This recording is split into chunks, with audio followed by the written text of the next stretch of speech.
Game number one, Chili Mountain, ladies and gentlemen, going up against 30k. It is a CCL time once again. On the left side of our first map, Towers of Doom, we got Chili Mountain, the team that has yet to win a map in the CCL. With Mucke on Reyna, we got Chimera on Brightwing, Darkmog on Ural, Berghold playing now for Chili Mountain on Tyrael, and CPX on Sylvanas.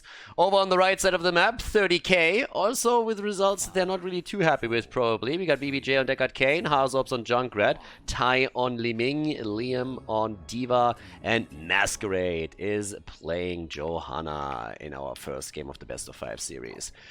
Yeah, for 30k, it's a little bit of a different setup. I mean, they are in a similar boat in the sense that they have not won a match yet. So both of these teams are 0-2 as this series starts. One of them will finally break that streak and win a match. But for Chili Mountain, the situation is a little bit more dire than that even. As pointed out early on, they have not won a single map yet. So they definitely have to change that somehow, and we'll see if it happens today. I certainly hope so. We got Jimmy with Exterminate on level 1. Also, as we're heading into the series, as usual, the quick announcement that all of the European and Korean players that you will see play in this tournament, in this league, they all play with a delay. So all of them have usually a delay between 120 and 150 ping, which means that they are playing with quite a disadvantage here, since all of these games are played out on a North American server, on NA Central to be exact. So keep that in mind. Sometimes we'll see a couple of wombos not quite work out, or some other plays that look a little bit questionable. Can be one of the explanations, doesn't have to, but for completion's sake, we'll point it out here. So we got some aggressive plays already happening, and 30k is actually starting things off with an invade on the camp on the other side here. So they're taking the pumpkins away, and that is a pretty solid opening for them. Taking the pumpkins of the opponent away, there's no forcing on the right side either through Chili Mountain, so this is going to be a second one to locked in. That helps with experience, and it helps with lane pressure, so good for them. Sylvanas, of course, can always start to push this out whenever they get some momentum. So that's a hero that, especially in the late game on Towers of Doom, can be quite valuable if you win a team fight and then can take down multiple bell towers. But we're not there yet. Well, quite the opposite. Berghold over here is already in a bit of trouble and has to jump out. He's not the only one. Up towards the top, Brightwing is coming in. Where's the polymorph? There, hoppity hop. And that could be a kill on Diva. And instead, we have Junkrat coming through with a very, very nice mine. But Darkmog, obviously, on the Space Goat can easily jump out. But that could have been a good one. So we are starting things up right here. I like it. I like it. We don't have a kill yet, but we're getting there. Level 4 talent. In this case, we got the Charged Blast on Liming. Liming, one of the heroes that on level 4 is the most flexible right now. Tai feels confident and says, okay, we're going to play through that. Doesn't go for the Triumvirate, doesn't go for the Dominance. Instead, just sticks it out with the missiles. And in the meantime, the triple altar phase, the first one, gets started up, so off we go. Yeah, I don't know, the Heroes of the Storm tournament here has been quite interesting. The CCL is currently the biggest Heroes of the Storm league in 2020 and had some very, very interesting games throughout the entire time that we've been playing through this. But I gotta admit that the results are a little bit more different than you would have expected. Especially heading into Heroes of the Storm tournament of that size, you would have expected that some of the big names that we see running these teams would have just dominated the standings, but that hasn't really happened so far. As I pointed out earlier, 30k, they're one of the teams that lost actually in both of their first matches in the league, and that's a huge problem for them. Having a tournament performance like this is not really what you would expect when you see the names on this lineup. I mean, we're talking about Harzobs, we have BBJ in there, so there's a lot of strong players, with Tai playing DPS for them. And it seems to be a bit of a problem for 30k to really just lock these wins in. At the same time, we also have to acknowledge that they went up against very strong opponents. They already played against Crowd Control, to just name one. And they faced off against Oxygen, who currently sits pretty much at top of the standings here towards the third Playday. So it's an interesting setup.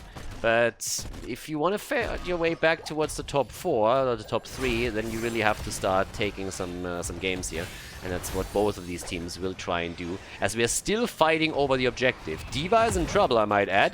And Liam, he's dead. Couldn't reach the potion.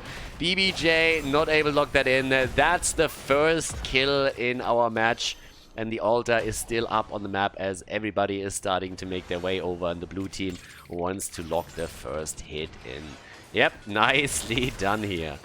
It's going to be an interesting season for sure. And the season, again, is not really all that long. So after this, we have another 4 play days. In total, it's 7 before we're heading into the playoffs here of the Heroes of the Storm competition. Now, as it stands, we got top side pressured out, 36 and 36 stacks. Very, very long delay on the objective. I mean, we got the pumpkins back. They're already getting taken too. Nobody's moving in the middle. Seems to me like teams are waiting for level 10 abilities in order to make something happen. Bit more of a focus into the shield glare on Jojo as well. Zealous glare and Sins exposed have been picked on her side now. So there's that. Masquerade still trying to get the channel through, but with all that interrupt available on the other side, that ain't happening. Still a little bit of a surprise to me that Jimmy actually went into Exterminator. We've seen it a few times in the past, and it gives you better access to those pumpkins. And you can, in theory, also lock in a boss quickly. The problem is that they have quite a bit of slows available that they could just use to get some additional damage output from Jimmy as well, but not in this case. We also have now the Swift Retribution, which is helping you with the auto attack damage too. Same time now, we have, level 10. Pretty close for both. It's just not happening. They are trying to channel simply because they apply pressure and they force someone to react to it so that they can maybe get a kill. And that was a nice combo against Maka. That was actually a good start. Urel is still up at the top. Tyrael is starting to move around here. That's a problem. Hello? What was that? That should not really happen. That was a bit of a weird setup that we had there. So let's take another quick look at this. But for some reason, he thought that it's a great idea to walk straight into that mine. And, well, Chattering Teeth, they did all they had to do. That's a pretty easy kill, and therefore they could get the second altar. Yeah, Tyrael also in trouble. Oh, 30 hit points. Oh, baby. 30 HP. That was a clutch call here on him. Able to move out, but Hazop's already on the way back too. Yeah, Maka with a bit of an uncharacteristic mistake, making a very weird rotation here from the middle down to the bottom, or at least trying to, and getting punished for it quickly. We have on Sylvanas on level 10 once more, the mind control here. And yeah, one of the things that also have to be pointed out, by the way, is that the Heroes of the Storm as a game is obviously going to change with the next patch quite a lot. So when it comes to the tournament, it will undergo a few changes. Once that the medallion is going to be removed, once that the current PTR patch of the game goes live, we'll not see the medallion anymore, the anomaly will be out, and of course then we'll not only see the balance changes in, but at some point we'll also see the new hero Hogger make an appearance in all of those Heroes of the Storm games, and that will be an interesting twist to it. And yeah, time will tell. Now, top side, that's where we currently see Darkmook still playing as 1 versus 1. The game is a bit of a slow opening into our best of 5 series here. We have, a slight advantage, I want to say, for 30k, but it's nothing too crazy. But things can now always change with level 10 abilities in the hands of both teams. And everybody preparing for the second altar phase right there. Alrighty, so here comes the pumpkin cams, the push as they're getting taken down too. And off we go. Urel's still at the top. Sylvana's making her way down to the bottom, actually moving into the middle. Johanna has to interrupt with the shield glare and does. The main fight is now happening at the bot lane. Still a little bit of a poke happening in the middle, but it's all about who gets the first altar and then the attempted fight over the second one. So, let's see. Chimera sitting here, Maka is already sitting tight, we have Masquerade getting pushed back, nobody channeled this one either, but the bot lane has been channeled. Here comes the kill on the other hand against Maka again. Maka going down for the second time now. D.Va also dead in the middle as she gets caught here, but the channel is happening. BBJ is coming in for it. And this will be a lead, or at least it should be, but with the kill against the kill, they are not able to get it through in time, so it's a 4 versus 4 situation in the team fight. They're starting to make their play for Darkmook. Urel is moving out early, but Jimmy is going to be back soon. Here's the level 13 talent. Illusionist is going to be great for Ty to get some additional damage in. from a safer distance and also keep himself alive, of course. Dartmoor gets attacked right away as he jumps in, and he needs to get the hell out of there. He's not the only one. Everybody else is trying to still continue those interrupts. Reyna making his way down here. The StarCraft character obviously doing his thing. Mind control is up, but Masquerade is still fine, at least for now. 13 talents ready now for both teams as they are still going for another 5 versus 5 on the altar, trying to get those shots connected. 36 to 28 at this point, an advantage for 30k that they try to extend, and they get the kill against Tyrael. Tyrael is down. Is there counter kill potential for Chili Mountain? They're trying. They're coming in, but they have to back off once again. Liam is attempting to set them up for another kill, and they get Make. Make getting murdered today here on Jimmy. 3rd kill against him already. That's another channel on the altar. Dartmoor, he's not going to commit Sudoku by jumping in there. He's going to be fine. And there we have it. 24 to 36 points and some pressure play through the bottom of the map right here, right now. Big problems for Chili Mountain in game number 1. They still are only half a level behind, but the camp gets stolen away once more. 28,000 damage on Liming. We got 30,000 for Sylvanas. Also noteworthy, look at the difference in the experience here. Well, first of all, got Riptide. Ah, sanctification! Nicely done.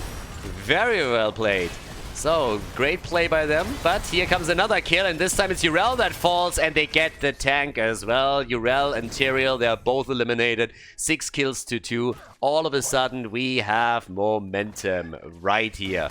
They are starting to take the lead, not only in experience, also in kills. They have already taken an advantage early on in the points on the core, and this is looking better and better for 30k in game number 1. I said it before though, and I want to highlight again. When it comes to Heroes of the Storm maps, probably the most impactful one in the late game is Towers of Doom. If you have Sylvanas and you play her on this map, she can easily, after a successful team fight, help you to reclaim bell towers and get far ahead here. So when it comes to Heroes of the Storm, comeback potential, that's what you're looking for. A late game team fight, take a few kills, and then use Sylvanas to really push. So while 30k is ahead now, by no means are they in a position where this game is over yet. But of course, things are looking pretty good at this point. There's a double altar spawning up at the top. Still pressure continuing through the bot lane. The level 16 talents help them quite a bit. 16 defense matrix, by the way, coming in. Not going into one of these full setups for her. Still keeping on the side lane. Pressure at the bottom. Another combo. And Brightwing is down. That's an easy kill. Ty is popping them like pimples at this point. Coming in with kill after kill, and now they can move towards the top. But yeah, really, really nicely done here. Another double kill. That's 8-2-2. Bottom bell tower got converted, and now it's only a question of how many of these 2 altars can they lock in. Do they get both? Do they get only one of them? It seems with 2 heroes down for Chili Mountain that they have a very good chance of locking both. And that's 10 points a fight, of course. First 5 shots are in. That puts them down to 19. Diva's rotating over to the top right to take the next one. And that's a really good setup. Yeah, that is a really, really nice one. Bot lane gets attacked now too. That's where we have them jumping in again to defend the bell tower they just converted over. And they could, in theory, also grab some pumpkins soon, TM, right? Yep, 17 seconds over here. What about the remaining camp? 42, so both of them available quite soon, and then a chance to make the plays there. Alright, so far, so good. And, well, right now, we got our level 16 talent in for the blue team. So there's that. It gives us, by the way, also the phase out in this case. Okay. A little bit worried about falling there too, so more of a defensive setup for Brightwing. And camp, first one is taken. Let's see if they can get a few of those connected.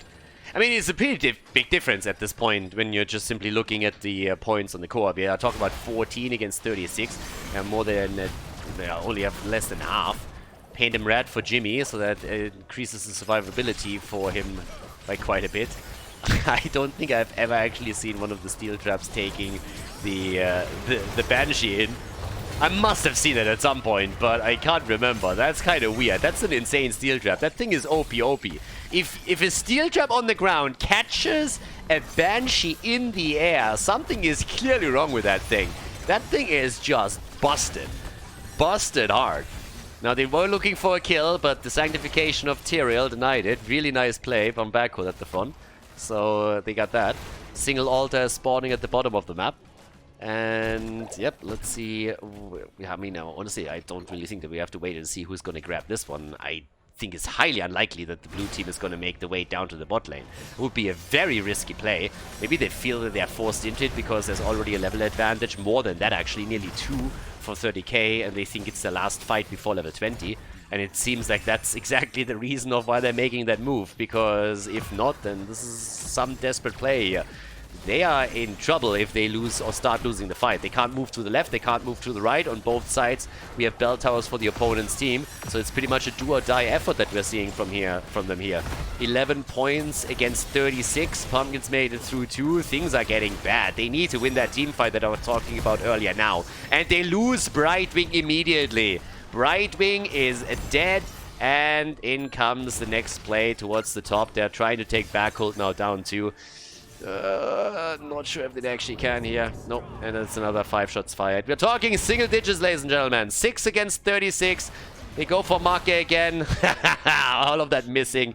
BBJ, you don't have any excuse, my friend. You can't complain about ping. That's not how this works. You're actually an American player. So he gets pinged by his team immediately for good reason. But yeah, I think they're still going to be perfectly fine with the spot that they're in here, even with that missed move. So CPX up at the top is currently sitting on the camp, trying to take that. We have everybody else at the bottom of the map now starting to make their plays as well, protecting the bell tower. I mean, it's not like they need... Oh, actually, they need another one for that. I was honestly thinking about them maybe going for the boss here and trying to end it this way. Now towards the top side, there's a double wave plus the camp. They're going to get this one. They're actually starting to take some infrastructure on this map. I like it. All right. Take some real estate. Top bell tower has been reconverted. But here's the level 20 talents. The Storm Talons. Alright, baby. Yeah, that's Heroes of the Storm at top level now. With Respect the Elderly, Extra Oomph, Tal Rushers. We got the Timing Attack and the Radiating Faith right here. Time to party, baby. Riptire. Oh, Brightwing. The phase out saving the dragon. Yeah, this time, stay a while and get wrecked. Yeah. Old man comes in, they get a double kill, and that is bad news because as those kills are starting to add up and CPX is about to fall too, we have 3 altars announced on the map. This is pretty much game right here. They gotta go for the altars now. Channel 2 out of the 3 and they win the game. And with only 2 defenders, there is just nothing that you can do here. Absolutely nothing. This is definitely gonna be game number 1. So Chili Mountain, they lose game number 7. Map number 7 in a row if you count the first 2 play days. So a victory for 30k in the first game of this best of 5 series here at the CCL. And there we have it. Game over. 1-0 lead for 30k as we are about to head in game number 2 of the best of 5. Before we head into game number 2, make sure that you subscribe to the channel if you haven't done it yet so you don't miss out on any future content here on Khaldor TV. Off we go! More Heroes of the Storm action with Chili Mountain and 30k as we are heading into the second game of our Heroes of the Storm tournament here, our League CCL. We got on the left side Chili Mountain with Backhood on Jojo, CPX on Uther, Make on Vala. It just feels good to see him back on the damage. He suffered on Reyna in game number 1, granted, but again, it just felt wrong to see him at the front line. We have Dartmok on Malthael and Chimera on Ana, whereas over to the right side, double support by the way, main tank Jojo, so double support setup for them.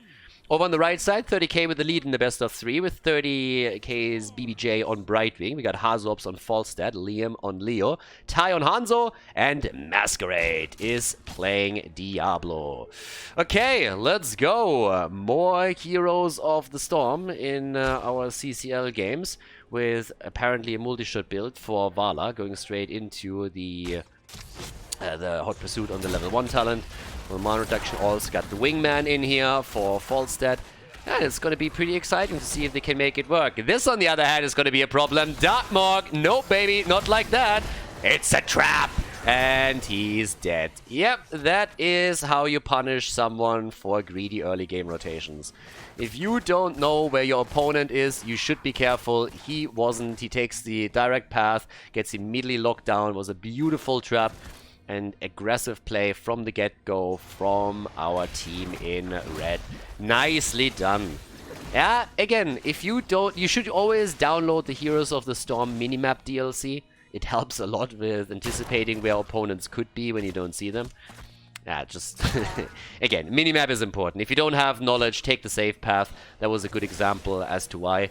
But, of course, the early game kill is not necessarily going to change the entire game here.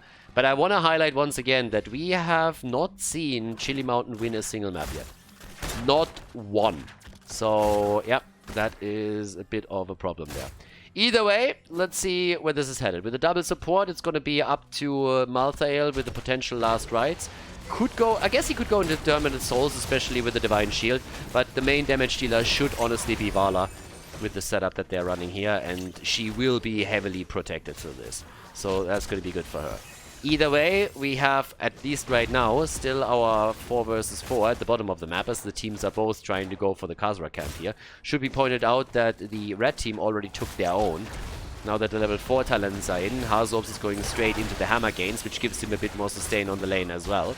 Good for him. Boomerang will come through on level 7, and here comes the next wall stun. Masquerade starting to bully the opponents a little bit. He already secured the kill against Malthael with the wall stun, but now he went a bit too deep. And Marcus says, thank you very fucking much, comes in and drops him with a multi-shot. Nicely done. Well played. Yeah, we got the throwing shade in as well. With level 4, we also have the Kneel Peasant and the Consume Vitality. So you can already tell, Liam, topside, he's playing the safe against Darkmoke, not giving him any big chances to get the damage numbers boosted. And the first shrine is getting announced too. Yeah, it's time to party and party hard. Would be quite advantageous for Chili Mountain to make that work and get at least a win on map number 2, because you don't really want to have to win 3 games in a row here.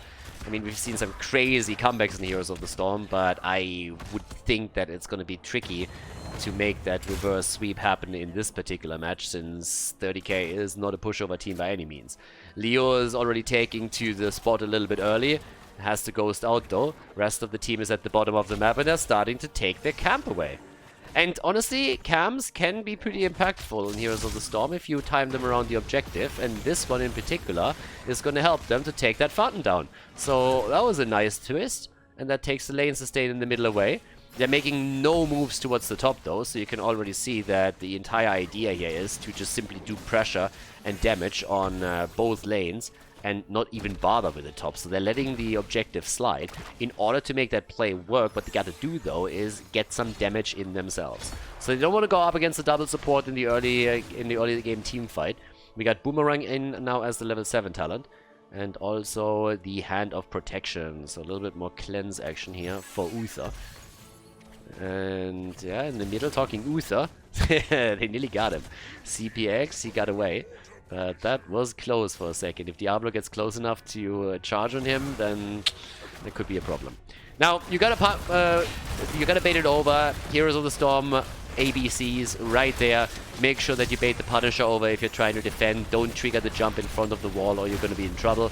So over here, still works out fine. They burn it down quickly. They have pretty much the entire 4-man here with the exception of Leo, who's rotating between the bottom lanes to get the experience. So the first objective didn't really do a whole lot. They got some counter pressure in with the push in the mid and the bottom earlier on. Either way, teams are just setting up. Just a bit of a setup now for both of them. We got Tai still with his Hanzo looking for some extra poke damage. Nice bullying here again from Masquerade. He's definitely making the Dibbles Blaze work. Damage against Darkmoke again. Malthael needs to be careful. Some serious burst damage if that Boomerang connects straight on with you, so he needs to be very, very careful with that. Now, top side, that's where we have another rotation. This time Darkmoke is taking a safer path. The problem is that Arzo is caught and gets stunned out by CPX's Uther immediately, so that could have backfired hard. But as it stands, Hazu needs to fall back anyways. He's running out of mana, so not really a big problem. BBJ, you can actually see how he moved away from Hazu a little bit, since if Uther is trying to get some additional damage in, that could have interrupted the Hearth or Falstad, so he didn't want to risk that. As the next move, as they're going for it, backward, careful. And Masquerade is also just looking for another hero that he can bully around a little bit. Next objective is going to spawn at the bottom of the map. So here in Infernal Shrines, we're going to have our next shrine spawn around level 10 abilities for both teams. We're going to have it at the bottom of the map. And I'm pretty sure that this time both teams are going to fight for it. Camps up again and they're taken. So 30k is claiming their Khaldor camp. And now we got the level 10 abilities, and it's full on meme strike setup again.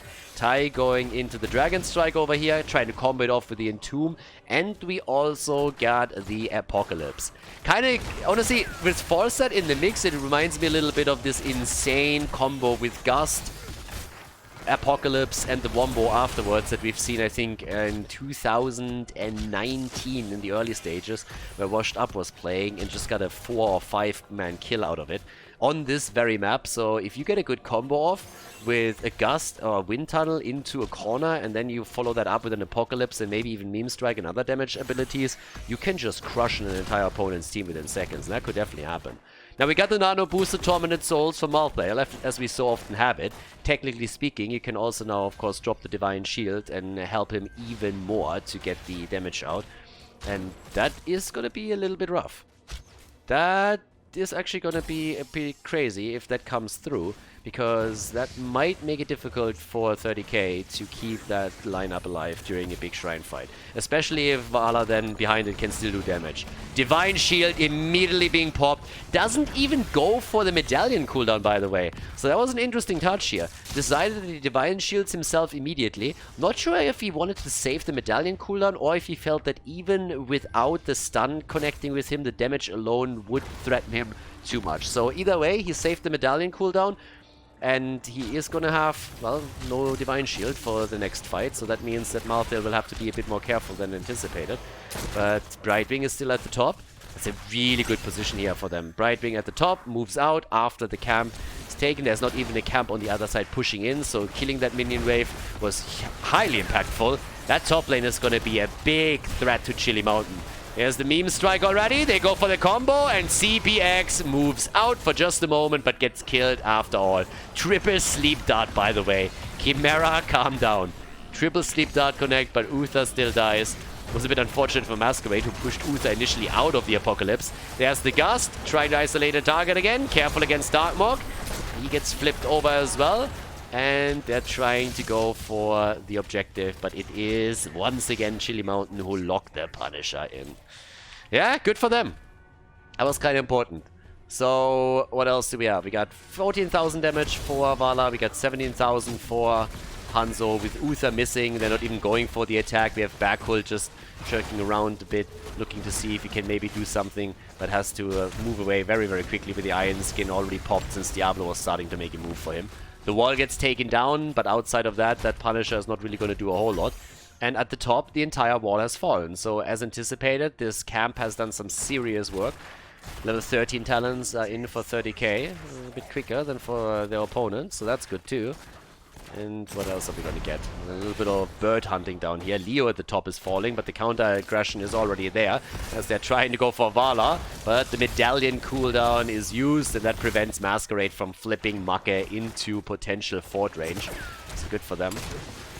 Yeah, a bit more attacks happening here now as well, with Falstad again committing also to the Flow Rider over here. Inevitable End is also in. And here we go, 2 kills to 2. 2 objectives, 1 for Chili Mountain in their quest to win a map finally. Yeah, nice attempt here too. Even going for the Gust for the isolation. You can see how many combos are actually available there. If you get a good Entomb plus Gust combo off, that's a free kill for you. So Jojo had to jump out using her Falling Sword. But the aggression is there continuously from the blue team, from the red team. So 30k is always looking for these opportunities. We've seen several attempted combos already with the Entomb plus Gust, Entomb plus Meme Strike. We have seen the APOC combos. There's a lot that they can do. Whereas Chili Mountain is relying on those close quarter team fights over objectives with the nano boosted Malthael that can also get the Divine Shield. So that's really what they're hoping for. And if that Malthael is drawing a lot of the attention, then Vala has a much easier time connecting her own damage. So that's a dangerous combo as is. If they can properly make it work, that's a different question though. Last time the problem was that Uther had to use the Divine Shield early to save his own ass in the mid lane, so he could never use it in the team fight. But that's more or less what they're relying upon right now, that they can have one hero that goes in really deep and tries to drop the damage on the opposition. We got the Medallion, of course, up for a couple of unstoppable frames. We have also the Inevitable End, so Marcel has a lot that he can toy around with, especially if Uther has his back. And let's not forget that Uther still has his own cleanse on level 7. That's, of course, also going to play a bit of a role here.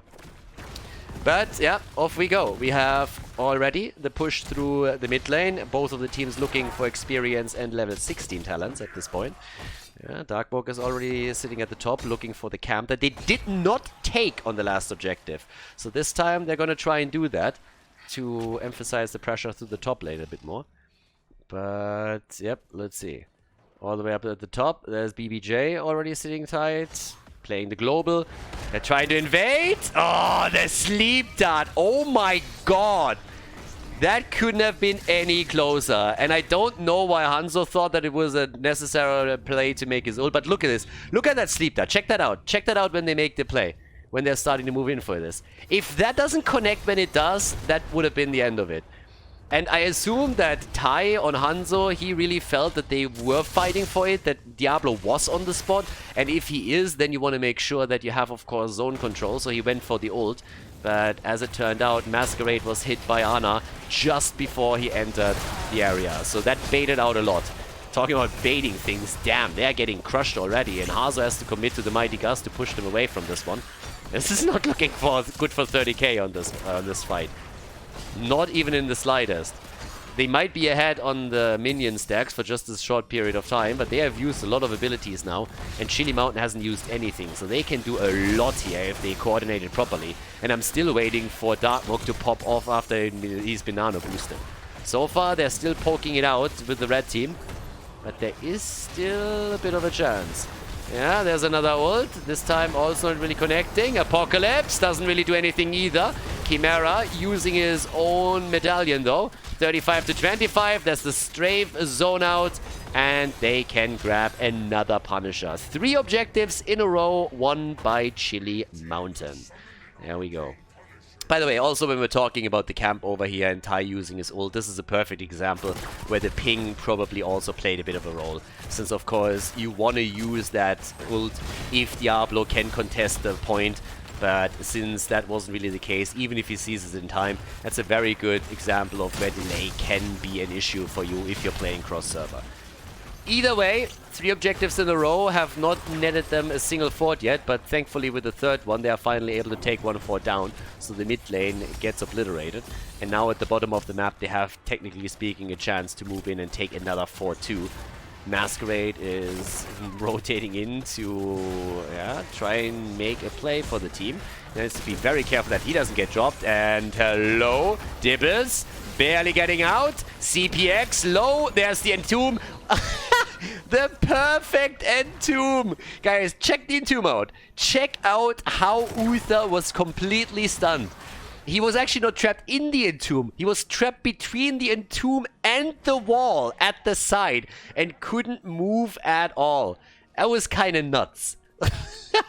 I don't know if that was intended. I don't really think so, but that's about as good as it gets when you're talking about Entombs. Uther's first thought was like, what the fuck? And yeah, honestly, I didn't even know that was possible in that spot. So it's the first time that I've seen that. But that was kind of nice. So once again, they're starting to make the plays over the camps, but the red team, the blue team takes their own. Now we got also against Masquerade, the level 16 Talon Vala finally online, even in the last fight. Manticore is there, so you can get a ton of damage. And if you also get your level 20 and have the Farfly Quiver, that of course will make it even more dangerous for Diablo to poke his head out. He's gonna be immediately attacked there. Alright.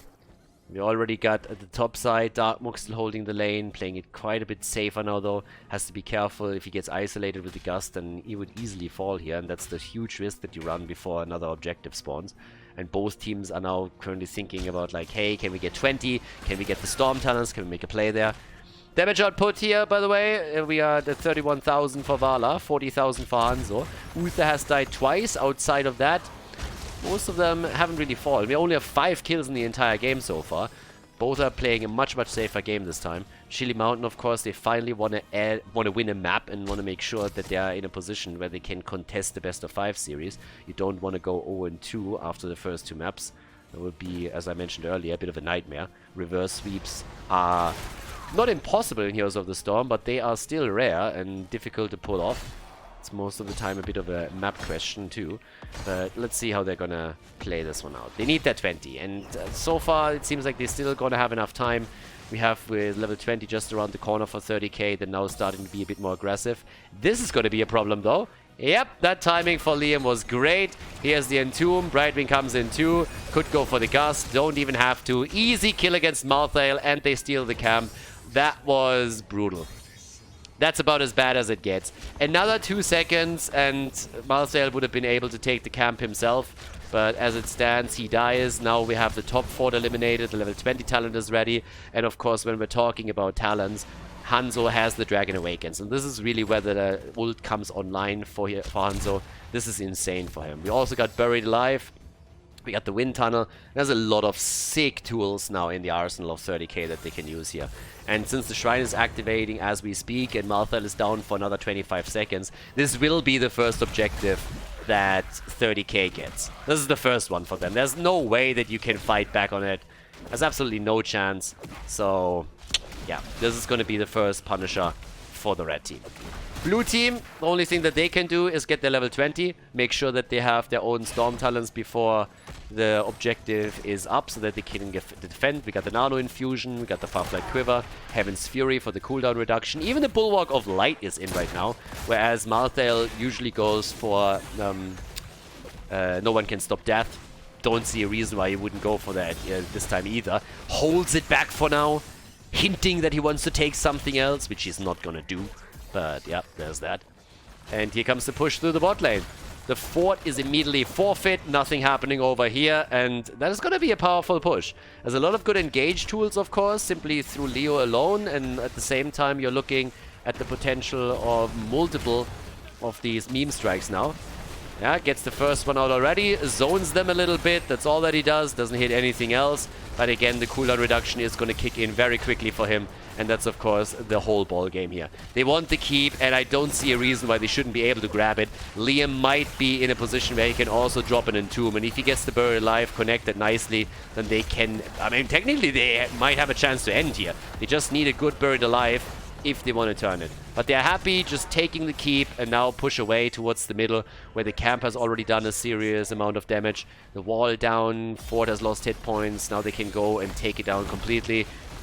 And that's most of the main structures of Chili Mountain gone already.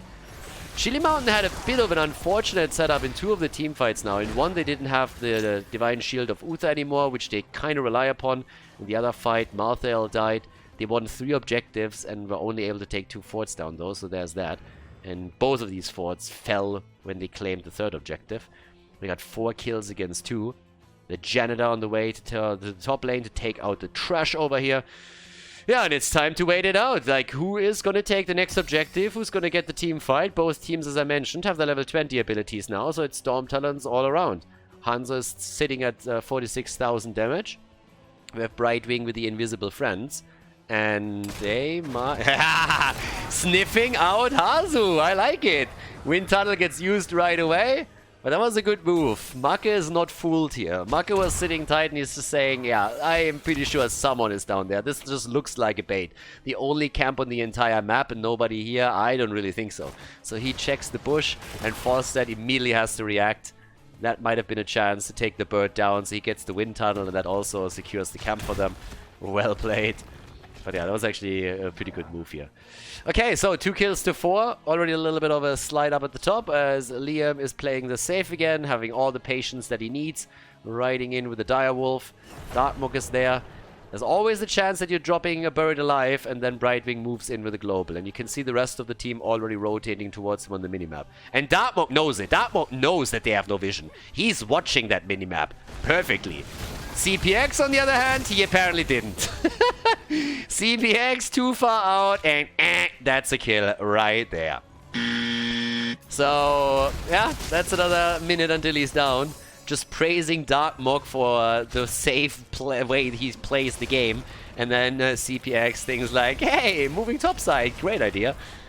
Gets punished immediately for it, and now of course the top lane is in trouble because you have a camp pushing in, you have catapults moving through, it's a 5 versus 4, and you still have Leo looking for another bird alive. They should just let this one go and move back. If they lose another hero here and it's a staggered death, then it's game.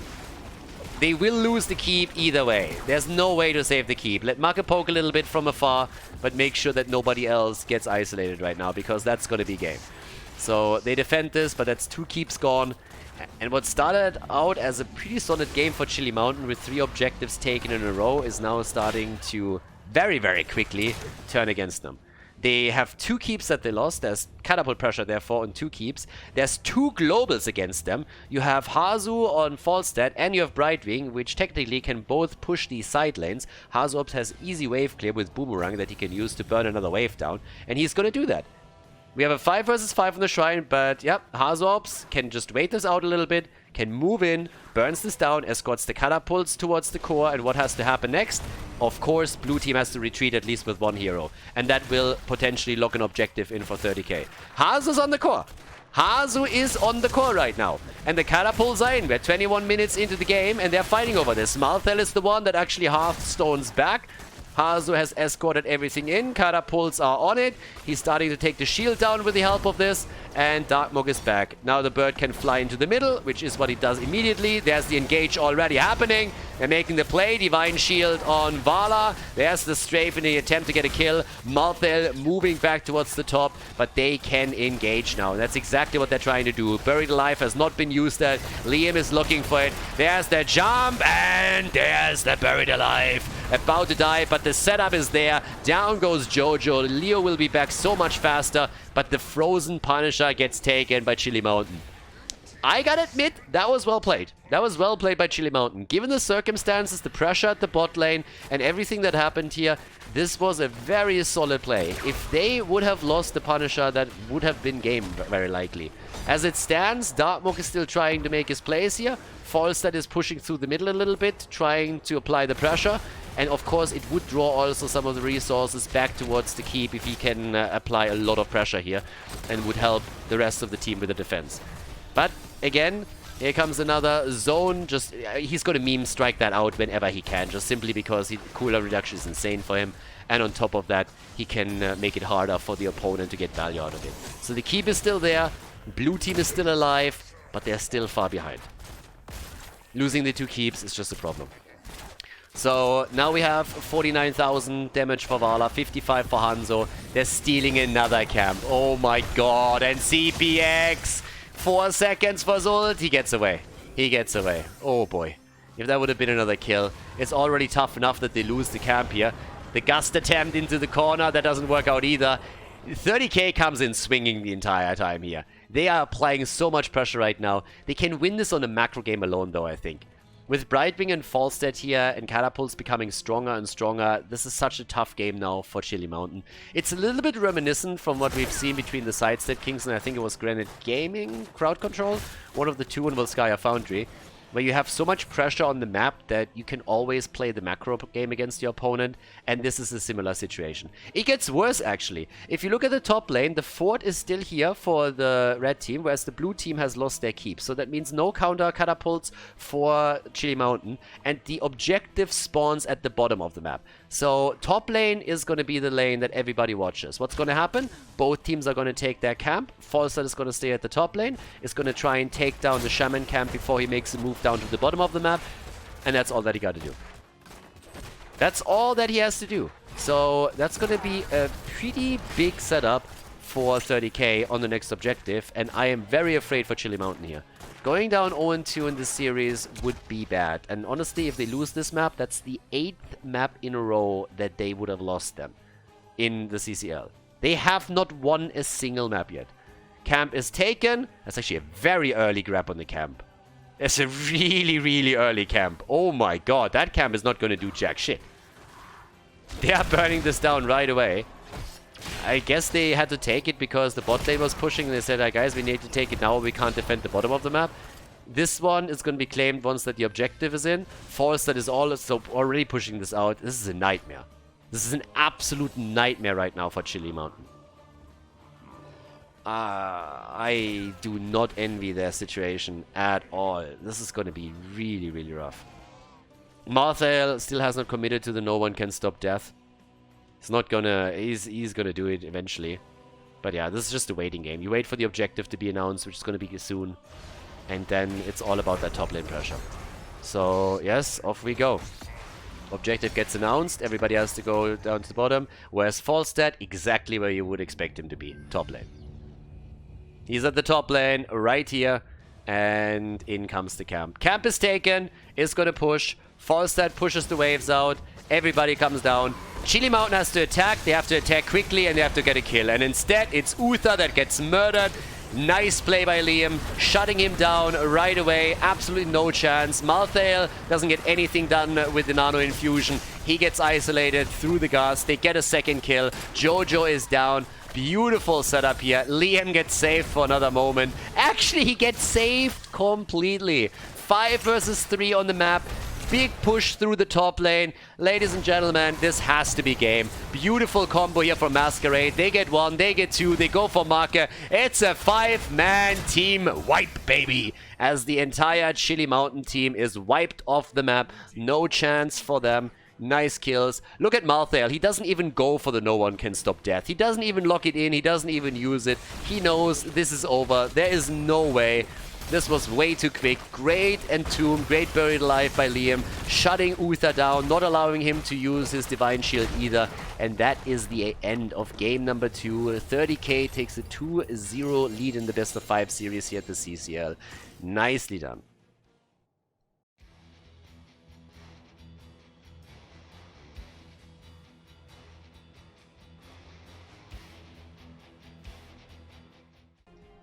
Game number 3 in our Heroes of the Storm best of 5. We got Chili Mountain here in the CCL going up against 30k. And Chili Mountain is getting their ass kicked once again. And hopefully they're going to put a stop to it, at least temporarily, and take now Battlefield of Eternity. If not, they would have suffered another 3-0 loss.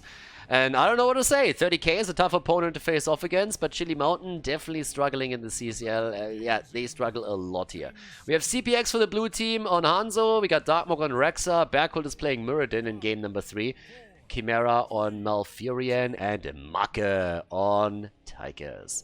On the right side of the map, it's 30k with BBJ on Brightwing, Hazo Ops on Cassia, we got Fury on Diablo, Liam on Diva, and Tai is playing Li Ming again.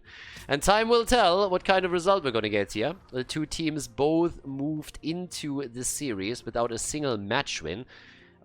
I would actually say that for 30k that was a little bit more excusable than for Chili Mountain, because they went up against some of the best teams that we have in this season of the CCL Heroes of the Storm League. But yeah, both of them of course want to change that today, and so far things are it looks pretty good for 30k.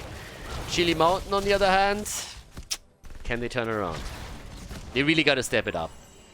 If you don't want to be the last one in the standings, then you have to finally start to take some names in games here.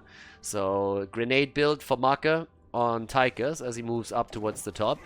Trying to go up against Diva down at the bottom of the map. It's already a bit of a pressure setup. Now, we have a pretty annoying front line already. We got Charged Blast this time. Charged Strikes this time for Cassia. No stacking for her. Hazo Ops will play this out, as we have for Li Ming, the Power Hungry on level 4 again. But this is of course a very brawly map. I mean, there's a lot about team fights on this map, what we're usually seeing. You want to try and get some extra damage in, you want to get those team fights hit, you want to take the objective after that. It's kind of noteworthy that when it comes to the objective, we don't have some of the usual suspects that you would expect to see here. Reyna, for example, not in. We don't have a Grey main with that, so they're really relying mainly on Hanzo in this case. But of course, on the other side, you have a lot of poke happening with Li Ming in particular. The other thing that's kind of important to note is that when we're talking about damage, it could also be that we have Sledgehammer coming in on level 4 for Muradin. That's always an option if you go into Muradin on this map, because it really helps with the immortal damage, but you give, of course, a few things up too. Now, the Korean players, they have been a little bit different. They really like the Muradin, they play him a lot. whereas in the European and North American meta, it's not really that big of a deal. So we'll see where they're headed with that. Either way, top side is now about to be taken. The camp, of course, that is. Down to the bottom of the map, it's Chili Mountain, who's trying to claim theirs. We got the bigger they are, and it is a sledgehammer setup. It's not only great for the Immortal, but it also helps you with the completion of your quest talent a bit. And that shouldn't really be underestimated. Once that you complete the baseline, you're in a decent spot to get those extra storm bolts out because of the cooldown reduction, and you also have the pierce, so there's a lot where you can do more stacking. Same time now, you got the charged blast in, we've seen before and seen it again. And off we go. Camps are taken for the two teams. Yeah, it's a little bit of a moment of truth setup here. It's early on in the game, and it's not like you can't lose the first Immortal, but for Chili Mountain it would really be helpful if they would start strong into one of these games. They need to win 3 in a row now if they want to decide the series in their favor, and it is going to be a tall order, one way or another, so there's that. Currently, we got up at the top, slower setup here, pushing against the top wall. Brightwingers helping out with this as much as possible. And Diva is already defeating the Shaman at the bottom of the map. Mark actually pushing Liam out a bit. It's just a bit of poke from Tai that we're seeing so far. And that's that's really where Li Ming excels on this map. She's really great at just throwing away combo after combo against the Immortal and forcing the opponent to make a decision of whether or not they want to let the damage through, or if they want to soak it with one of their heroes. So that's always a bit of a nuisance. First few hits are already coming in as the fight starts up in the middle. 30k, so far doing well. Here comes Broccoli, good root by Malfurion, laying down the lawn on Diablo. Yeah, and it's a 5 versus 5 over there. Stun set up with a circle, backhold in trouble, and the dwarf jumps out. Yeah, trade is going to kick in soon for him and going to help him to stay alive and re-engage here. 7 stacks on the baseline for him, hoping of course for a few more, and there's another one. Sitting at 9 as we speak, sledgehammer value, and it's nearly a 50-50 on the Immortal. Still an advantage for the blue team though, as we are seeing both teams making the play for the objective. Tai, the only one to try and put the damage on the right side, and everybody else for Chili Mountain is now homing in on the Immortal here on the left, and they are looking strong on this first one. Nice move though, with the explosion. Can they get some value? Doesn't seem like it. Here comes the engage. Dark Chimera is still fine as he rides away on his glorious money pick. Still the best mount in the game, no matter what you think. And there we go. The play for Hazu. Is it a kill? Oh, it's a kill against Misha. Hazu is still alive. And the objective gets taken as expected by Chili Mountain. But it's a close call after all. And here we go. Yeah, again, if you think that the money pick is not the best mount in the game, then I really respect your opinion. But I want to also let you know that you're just wrong. So yeah, the glorious money pick as it right into battle, oink oink, is just like the best. There's just no doubt about that. So if Wooby rides a mount continuously, then it can't be bad. This is all that I'm saying here, right? So I don't know what else to tell you. So now we got Calamity on level 7. The objective gets defended against pretty easily actually, but the wall is still going to get dropped. Wall is going to fall, so that's a good first stop by them. Take that wall down as quickly as you can.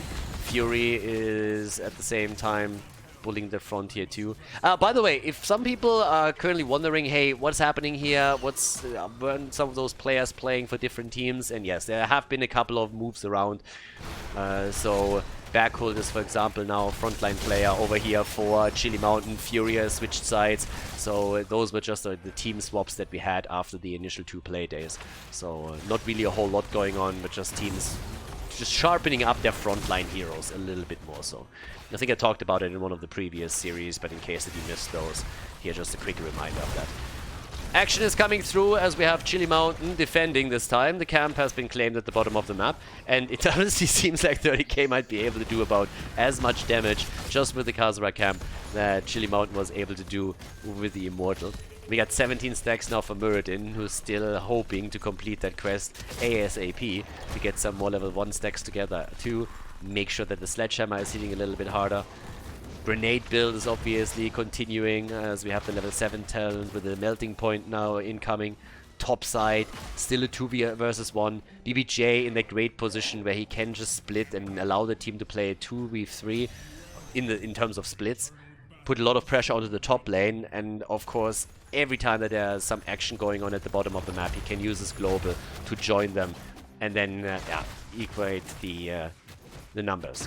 So level 10 abilities will be ready, and right now, let's have a look of if there are any surprises over here. I wouldn't really think so, but especially Hanzo is someone to keep an eye on a little bit. I would assume that we're going to go for a normal arrow stun and not for any kind of meme strikes. Not really on this map. I don't think that's going to happen.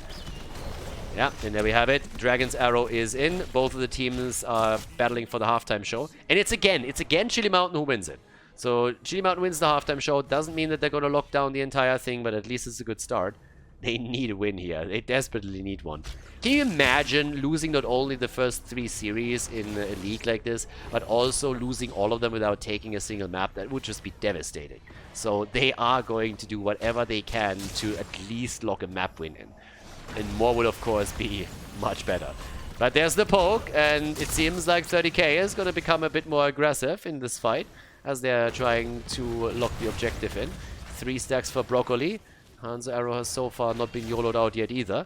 And it's just poking. D.Va's sitting at the side here with the Bumblebee setup. Bumblebee, by the way, one of the better Transformer movies, just saying. If you, not everything in the movie was great, but if you haven't watched it yet, can recommend. Has way more of a Transformer flair than all the bullshit that Michael Bay is throwing out there, where all that you see the entire game is American flags and explosions. I mean, honestly, some of those old Transformer movies, when I watched them, I didn't at some point even understand anymore why things are exploding and who's fighting against who. I mean, how that guy is still allowed to direct movies is just beyond me. It's honestly ridiculous. But again, Bumblebee, that was a lot better. So if you like that stuff, check it out. And our little Bumblebee over here is already setting the first kill up. So we get them with the elimination on Rexa. Good for them. D.Va is also still active, starting to jump in. They're going to get even more, a little bit more zoning out. Diablo used the Apocalypse, so Liam actually kicked them out of it. Not that it would have granted them a kill or anything, but that was a good Stormbolt, at least against Diablo, but nobody could follow up. Result is the same. Objective number 2 is taken by none other than 30k. They lock it in, and now they can push through the top lane. And not only that, but they just locked down 2 kills. They have nearly a level lead, and I think it's going to get worse now. So yeah, this is gonna become a rough defense. Keeping that fort is gonna be very, very difficult. And Brightwing is at the bottom of the map defending, so if they at any point see a chance to get mad value out of a 5-man at the top, Brightwing can global up and then they can push for it. For example, if they see an opportunity to take the keep itself, that the fort was falling was obvious, but how much more can you get? Because it isn't really a great shield. The shield is already over. I don't really think they can do anything here. The Immortal is going to take some parts of the wall down, but that's it. But if the rotation bot side will allow you to take a second fort, that would be pretty cool too. That would be a really nice move for them as well. And in we go. Alright, zipping away. Couldn't get the entire thing. A little bit of damage is all that you need. Hanzo's defending top side as 30k is now grabbing the camp at the bot lane. And again, the rotations are solid. You get damage in at the top. You move straight towards the bottom, attack the fort a little bit, fall back, take the camp, and then you restart the push once again. So that's what they're currently attempting to do. But yeah, this is going to be an interesting one. 16 stacks for Rexa. By the way, Rexa going straight up into another quest talent here. It's going to take him some time to complete it, but thanks to them winning the first one, he got a couple of extra globes. So you want to go for the extra setup for yourself and Misha here, so not too bad. We got the 14 stacks now on the level 1 for Backhold as he continues to stack. He's going to get more damage with the sledgehammer as well, so that's kind of nice. But they're taking another fort down. The pressure is crazy, and that 13 talent that they already had is of course a huge help. That's one of the reasons why Chili Mountain didn't want to engage into the battle, because they didn't want to go up against the talent advantage. Rexa is moving back in time. And his little raptor over there. But right now, it seems... honestly, it feels a little bit like a catch-up game again. I don't really know how you guys experience this, but it honestly feels that Chili Mountain is always the one reacting, and very rarely is the team that calls the shots in the game. And they're having a tough time with it. They got the level 13 talent that gives us the Bronze Beard Rage, so we also have armor-piercing rounds. Actually, nope, my bad. We got the Spray and Pray. Armor-piercing rounds will come in on level 16. But thanks to him going for that, it also means that he doesn't have Neo Steel coating. So it's more of a greedy setup. You want to get more damage out. You're a little bit more vulnerable to attacks. But they need the damage. They need something that can really bring them back. So, yeah. But off we go. 26,000 for Cassia, 25,000 for Hanzo. They need some kills. Brightwing and D.Va are still at the top. They want to take another camp. That would be a double camp push, by the way, through the top. That is threatening Keep if he gets all that far in. And they have to defend as a result, because they're a little bit late on this, but it doesn't even matter. Brightwing is still pushing the top lane out. This is macro game right here, guys. Macro game, and they are playing it well. Now, Brightwing is going to retreat soon. Maka is actually still sitting up at the top. But the second that Tychus and Rexa are making an appearance on the minimap top side, this is what's going to happen. The attack towards the blue team's Immortal, as they're going to try and claim it. And keep experience also in mind. With 16 so close for 30k, once they lock in the talent advantage, they have more or less a freebie on the objective. That's the reason why D.Va is dealing with the bot lane right now. Soaking a bit more experience for the team, trying to push into the next minion wave to ensure that they're going to get this 100%. And then 16 talents are going to be just fantastic to lock, no, to not only lock in the Immortal, but also if they can push with that, that would be great, crazy as well. So there's the 16. They're going to lose the halftime show. And now they can make their play. And Brightwing is still at the top. Brightwing is still just lurking in the shadows at the top lane, trying to make the global plays as they should. And now it's all about just winning the Immortal here, or forcing the team fight. So, yeah, let's check it out. Yeah, they're trying to go for dibbles a little bit here. Not so much. Burning this one down quickly, though. And it seems like Chili Mountain feels forced to fight into 16. I can understand why. They nearly kill Fury, but he survives. Explosion! No value. No value. But still, that was a good setup so far. Arrow, but no. It's the setup through Diablo against Hanzo that yields the kill. The arrow completely negated by the Gladiator's Medallion. 3 kills to 0. 16 versus 14. They are so far ahead, it hurts. It absolutely hurts. That is going to be an Immortal, and it seems that Chili Mountain in this entire series is just going to get spanked. A little bit of animal abuse, don't worry, Peter has been informed. Misha is down, and this is going to get rough. Guys, honestly, if you watch this with children right now, if you have children in the room, please, just get them out of the room. This is not pretty. I'm pretty sure this is illegal in tons of states. What you're gonna witness next is not gonna be for young kids. No. This is gonna get rough. They're gonna go through them like hot butter through cheese right now. This is an ass kicking. Yeah. That poor Keep. Oh my god. Well, they go for Odin, but if they can get another kill here, there's already the setup straight against Darkmoor. Keys down, the Ragdoll thrown around the entire map more or less, and they are starting to jump in easy peasy with the destruction of the Keep. They still have now a 2-level advantage, 4 kills to 0, the extra talent. This is just brutal. This is absolutely brutal. There's the follow-up kill against Muradin. No, please don't. They are already down. Stop kicking them. Stop hurting them. Someone call the care police, or at least an ambulance. Tychus is dead, and that's the end of the game. 3-2-0. 30k takes down Chili Mountain. Chili Mountain, the team that has lost now 3 matches in a row and hasn't won a single map yet. GG and game, as 30k locks in their first match victory in the CCL.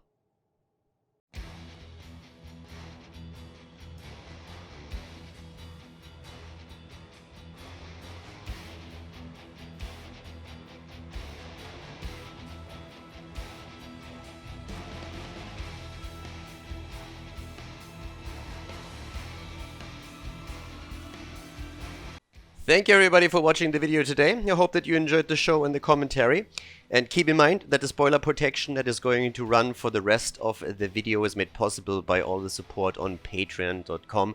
So guys, if you want to support my work, if you want to help me start new projects and keep the spoiler protection in place, please consider heading over to patreon.com/Khaldor. There's also a link in the YouTube description, and check that out. Thanks in advance, and see you guys next time with more esports coverage here on Khaldor TV. Have a great day.